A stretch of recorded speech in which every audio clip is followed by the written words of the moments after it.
Hi and welcome to Allegro Enterprises. My name is Makhosazane Luthuli.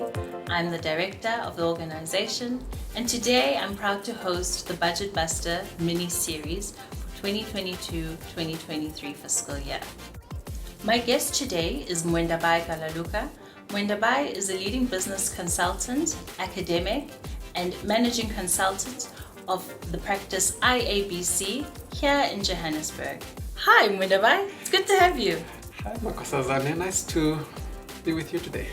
Thank you for coming and for unpacking this budget with us. I'm really looking forward to this mini-series. Thank you. Some taxes that didn't change was the dividends tax, which remains at 20%, as well as the withholding taxes on interest royalties and foreign sports persons and entertainers stayed at 15%. Were you expecting this?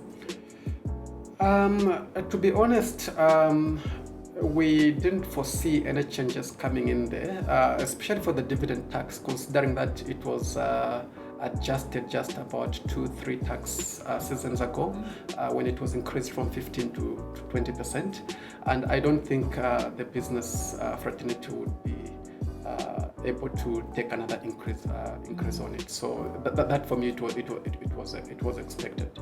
On the interest side, again, it's a difficult one because the government is caught up in a catch-22 situation where they are trying to encourage the citizens to get into the habit of saving. So increasing the tax on interest would go against that particular objective.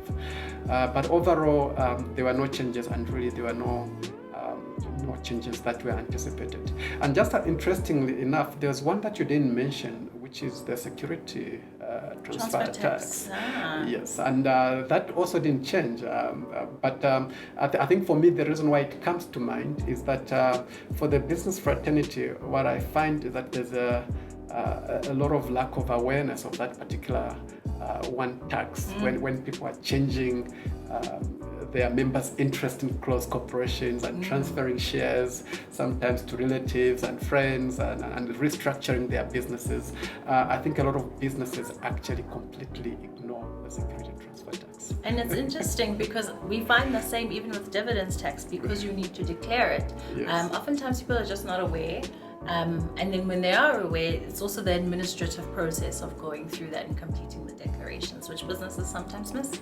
No, definitely. I mean, talk about the dividend tax. A lot of, especially in the small business space where they lack the expertise and that kind of guidance, the robust guidance that large corporates do have. What happens with the dividend is that they actually do it retrospect. So ideally what should happen in a business is the shareholders and the directors should actually meet and have a resolution to pay out dividends, and then only then you make payment of those profits to the shareholders. But what you find with smaller businesses is they literally pay themselves dividends as and when they need, and then they only sort of like work out the declaration of the dividend tax on it at the end after the effect. And that's a big cash flow impact because 20% of that gross dividend, that'll hit your pocket if you haven't planned for the cash flow. Definitely.